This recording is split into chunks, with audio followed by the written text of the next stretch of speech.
If only the Chuds hadn't ruined this beautiful game. Oh, yes, we're going to learn from Kotaku about Concord's biggest fans loving this game that everyone else loved to hate. Oh, it's so sad, everybody.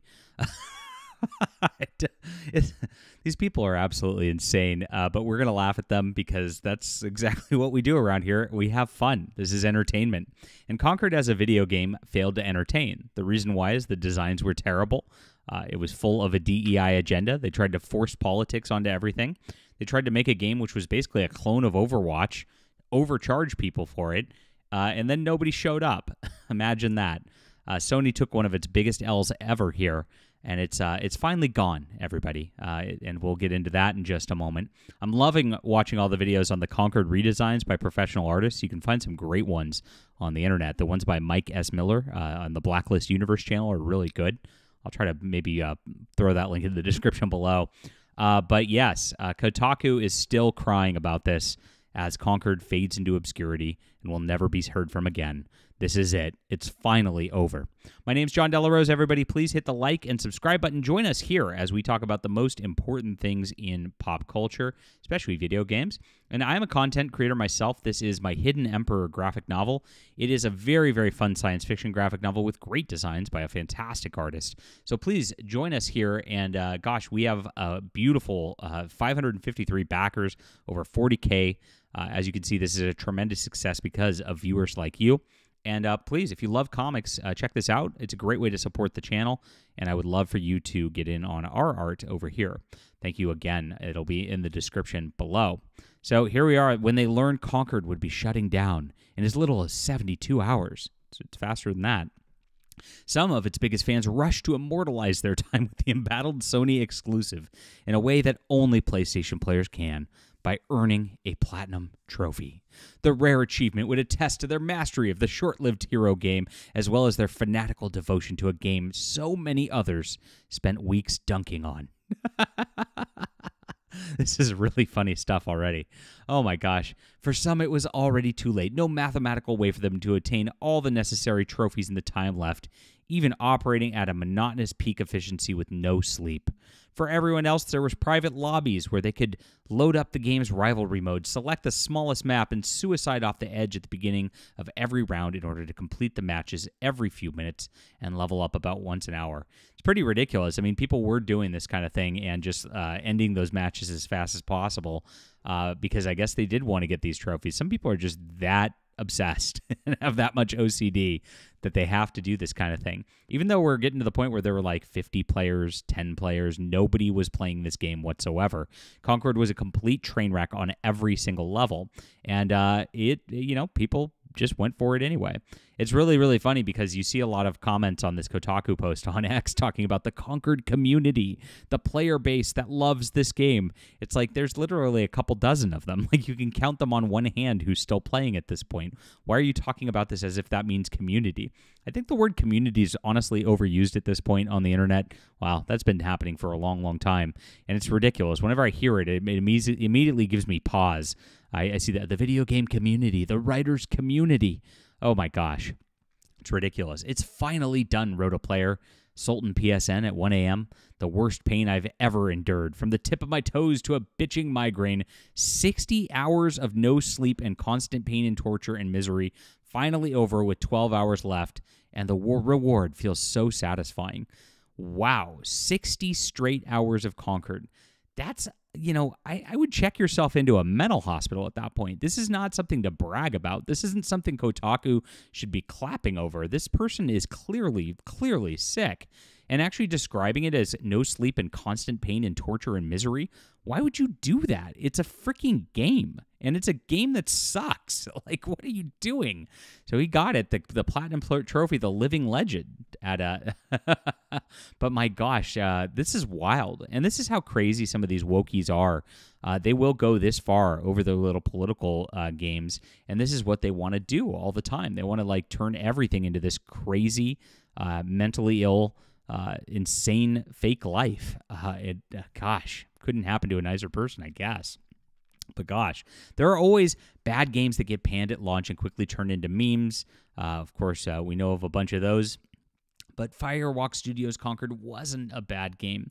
The visuals were high-end, the gunplay felt good, and many who played it had fun. All dozen of them. Even if it was missing the standout heroes or gameplay hook to keep people coming back. Many didn't play it, though. That's the story around Concord. It wasn't that it was mediocre, but it was a ghost town. Gosh, you chuds, if you'd only played this game, do you know how much fun we all could have had together? This is what Kotaku says. It's really, really funny to me watching this article here of like them trying to gaslight you as a gamer to be like, you should have played this game, Chad, instead of Black Myth Wukong or Stellar Blade. Those terrible, those ones are just mediocre games at best, and yet you're playing those.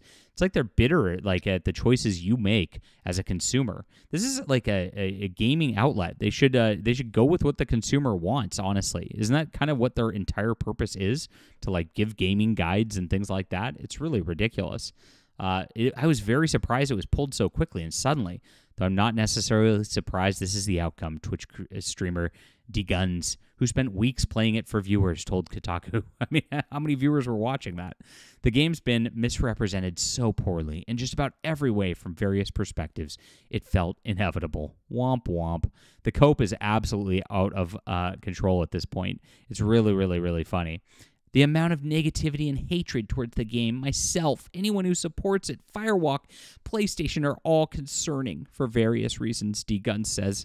It feels like it's more popular to hate on things you don't like than to show support for things you do like nowadays. So sad, so sad. Another YouTuber says the community that plays Concord is genuinely one of the best. All 10 people. It's like his buddies in real life. I guess they all just got together to do this because that's all that was playing. One of the best I've ever been a part of, mostly because there's no toxicity within the community. All the toxic chuds were gone. They weren't playing this game. It made it a beautiful place. Oh, I couldn't get into either Overwatch 1 or 2, and Valorant was too sweaty for me then. In came Concord, a hero shooter with an aesthetic I was almost immediately on board with. So good. Thank you, Jad. The gameplay, aesthetic, characters, mechanics, and story are so perfectly mixed for me. Concord is the kind of game I've been craving. Look at these advertisements. Why are you advertising for a game that's off the air at this point? It's gone. Like, it doesn't make any sense. This is how crazy their little standing is at Kotaku, and how much they just hate gamers so much. They will just take the opposite tack. They'll go around and they'll turn themselves into this what is it? Contrarian? That's the word I'm looking for. They're contrarians intentionally, just because like they want to hate gamers, and they'll post all these accolades for the game that honestly everybody knows the designs look stupid.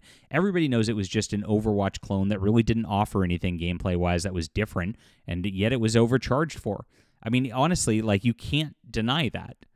That's crazy to deny that. So like, why would you act like this is suddenly the best game ever? If somebody actually approaches this game objectively, it's actually good. Somebody on Reddit says they're mining Reddit for positive comments. This is great. Like, I don't know why I'm surprised, because Sony has an eye for good games and support devs that make good games. I get the genre may be late and people aren't looking for hero shooters anymore, but for what it is, it's a effing good game. Okay, so it's a ripoff of Overwatch. We know. And I guess Overwatch is okay. But it's gone now, guys. This is the end of it, despite Kotaku standing for it, despite them mining Reddit to try to find like the 2 people who actually liked this game. Nobody actually did. And PlayStation has now removed the downloads from PlayStation 5 consoles. The game's gone. It's gone forever. Bye-bye. Firewalk Studios and PlayStation are removing the digital downloads. As originally reported by the gamer, players receive a message when attempting to load the game. It states, "Thank you for being a valued PlayStation customer. Live services for Concord went offline," which is September 6, 2024. The game is not playable. As a result, we have removed this content from your account. It's gone. Jack Coleman claims that when using the physical copy of the game, you are able to boot up the game, but you're not allowed to progress past the title screen at this point. It's rare for a company to remove digital games from players' consoles and digital libraries. Ubisoft did similar with The Crew at the end of March this year. In the middle of 2023, the company announced Crew 1 and all its editions. Currency packs will be delisted from online stores. And what this tells me, chat, is that the games that really are worth playing, you really need to get physical media. And not, Concord obviously isn't going to work in that regard because it is an online game and it doesn't matter anyway. But you got to get games that are not just online games, too, because otherwise you're just paying for something that they could just take away at any time. Physical media wins another one here. That is probably the biggest story of the day. And Kotaku still trying to stand for this. Very, very cringe. What can you do? Leave a comment down below with what you think about this. Press F for Concord down in the chat, guys. Or press S to spit. Hit the like and subscribe button. Make sure to back The Hidden Emperor. We got some great physical media for you right here. Really appreciate your guys' support. We'll be back soon.